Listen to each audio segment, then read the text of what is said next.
амбасадор на спортот и хуманоста во САД со Дејан Милошевски Чобачо, прекара што е наследен семејно, фамилиарно. Добро утро, добре дојде. Добро утро и ви благодарам на поканата. Зборуваме на две, односно три теми, две и пол. Да. Три теми, да. 46-тиот годишен ден на мирот на площадот Дели е првата тема, па како помина овој ден, овој момент за еден наш амбасадор представник во Чикаго? Да ви кажам, право бев изненаден од поканата од конзулатот во Чикаго да бидам овогодишниот амбасадор на мир на овај извонреден настан. Овој настан за прв пат беше направен од едно училиште во Чикаго во 1978 година, а подоцна во 1981 година Обединетите нации го превзедоа и сега се слави како Меѓународен ден на мирот. На овај настан имаше представници од сите дипломатски и конзуларски оделенија во Чикаго и се веа знамиња на 180 држави. Главната цел беше да се испрати пораката дека мирот е најважен во светот и заедно се помоливме да има мир во светот. На овај настан исто така се обратија неколку високи личности, како градоначалникот на Чикаго, амбасадорот на Мексико и на крајот имаше и мала демонстрација на неколку национални игра и ора од афричките земји.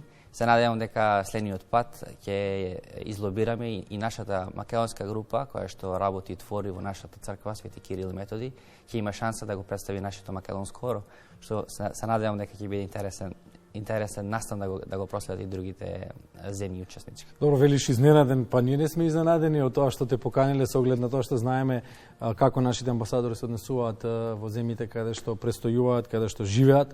Како е во Чикаго за еден македонец за овие денови во овие години? Па интересно затоа што има доста настани, Чикаго е голем град. Еве само една информација, прошлата година во 2023 вкупно 57 милиони туристи поминале низ Чикаго, а популацијата на Чикаго е само 8 милиони кои што живеат и работат. И има доста настани. Еден од позначените настани кои што се одржаа прошлата година е Лолапалоза, музички фестивал. Исто така имаше одржување на наскар трки и секојдневно има и рагби и бейсбол надпревари. Мислиш американски фудбал да, или европско рагби?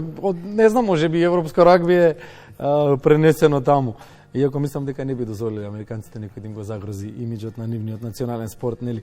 Добро, доби плакета за успешна соработка и за придонес во развојот на карате спортот, па нешто повеќе за ова да ни кажеш? Да, верувајте, јас сум веќе 6 години во Америка и деноночно работам во презентација и ширење на каратето и исто така презентација на Македонската карате федерација на америчко тло, но наградите се многу малку и се многу ретки. Па кога ќе добиете ваква награда, навистина представува задоволство. Карате клуб Металург оваа година ме покани да учествувам на нивниот меѓународен надпревар и на истиот ми доделе и плакета за соработка и развој на каратето. Инаку карате клуб Металург беше и првиот мој клуб во Скопје, каде што почна мојата интернационална кариера и каде што започнав да бидам дел од тимот на македонската карате репрезентација и останав околу 10 години и потоа положив за европски и светски судија. Како е да си амбасадор на спортот и хуманоста во една таква земја во која што спортот е на многу високо и развиено ниво?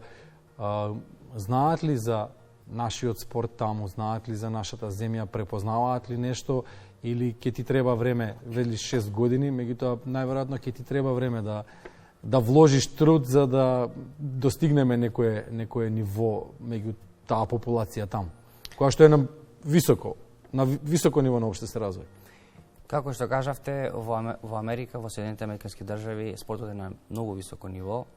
Спортици се доста ценети. Па на највисоко, да. Повисоко и како и да нема на светот. И само еден пример, ако ученикот се занимава со спорт, може да добие и целодневна стипендија од факултетите, што зборува за фактот дека спортот е доста поддржан и од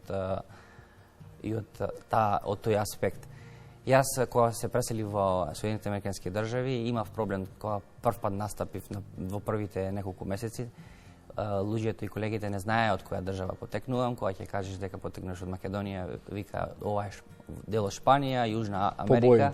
Побоите, да. Но со тек на времето сите ме дознаа кај сум, кој сум и што сум. затоа што и прошлата година бев избран и во топ 18 судии во Америка, каде што го селектиравме и американскиот национален карате тим. Така да во карате светот во Америка, моето име е доста препознаено и мојата држава воена. Па да, нели, името и државата се поврзани со оглед на она што го правиш таму. Тренер, судија, што е потешко? Па мислам дека потешко е судија. Затоа што, знаете, кога судите, страната која губи, секогаш судијата е крив на надпреварот. И има ситуации кога, знаете, кога ќе досудите некој поен за другата страна, тогаш тренерот знае да изреагира, но каратето е благороден спорт, знае да се исконтролира, да дојде да се извини и да продолжиме понатаму.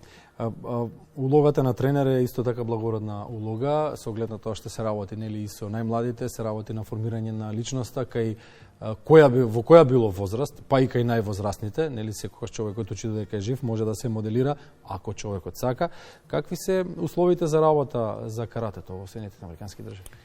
Па јас имав шанса да бидам, како што кажав, дел од тимот кој што го избираше американскиот национален тим. Бевме во специјална, да кажам, мала населба за олимпискиот тим на Америка. Резултатите беа извонредни. Не можете да влезете доколку немате скрининг на вашето здравје 2 недели претходно. Мора да имате пропусница, имате исхрана на многу високо ниво со нутриционисти, имате одлични услови за развој. Воено и јас имам одлични услови во Чикаго, затоа што црквата Свети Кирил и Методој ми ги отстапи дел од нивните простори од салата, каде што успеавме да анимираме 340 студенти, кои што македонци или? Македонци, да. Интересен е фактот затоа што јас почнувам да ги тренирам од 2,5 до 3 години, тогаш почнуваат. Во зависност во Македонија почнуваат од 6 до 7 години, па ова е една порака до македонските тренери да почнат со програми од 3 години и ако сакаат може да стапат со мене во контакт за да ми ја предадам таа програма јас што имам креирано врз база на моето искуство кое што ги има во Америка. Има македонци кои што сакаат да се занимаваат со спорт? Да, има во Чикаго доста македонци кои што се занимаваат. Нашата иселеничка популација таму е бројна. Да, и да ви кажам дека нашите деца, македонци, имаат и голем талент за спорт. Добро, и на крајот школата од која што потекнува Дејан Милошевски, Исла, слави 15 години оваа година. Да, прошлата година бев избран за прв Исла амбасадор и оваа година славиме 15 години од постојањето на Исла школата и во петок ќе имаме завршно говорење на пронешниот претседател доктор Ѓорѓе Иванов и актуелниот претседател Давкова. Гордан Силјанска. Силјанска Давкова, каде што ќе прославим 15 години од постојање. Ова го споменуваме во контекст на тоа дека ова школа е извор на потенцијали македонци кои што се распространети низ целиот свет. Дејан Милошевски Чобачо беше гостин ова утро во Македонија наутро, амбасадор на спортот и хуманоста во САД, тренер, судија, карате. Ти посакуваме многу успех, многу среќа и понатаму и ете редовно да ни бидеш гостин барем еднаш годишно кога условите ќе го дозволат тоа, чисто да ни биде пренесено она што се случува во светот. Благодариме за гостувањето.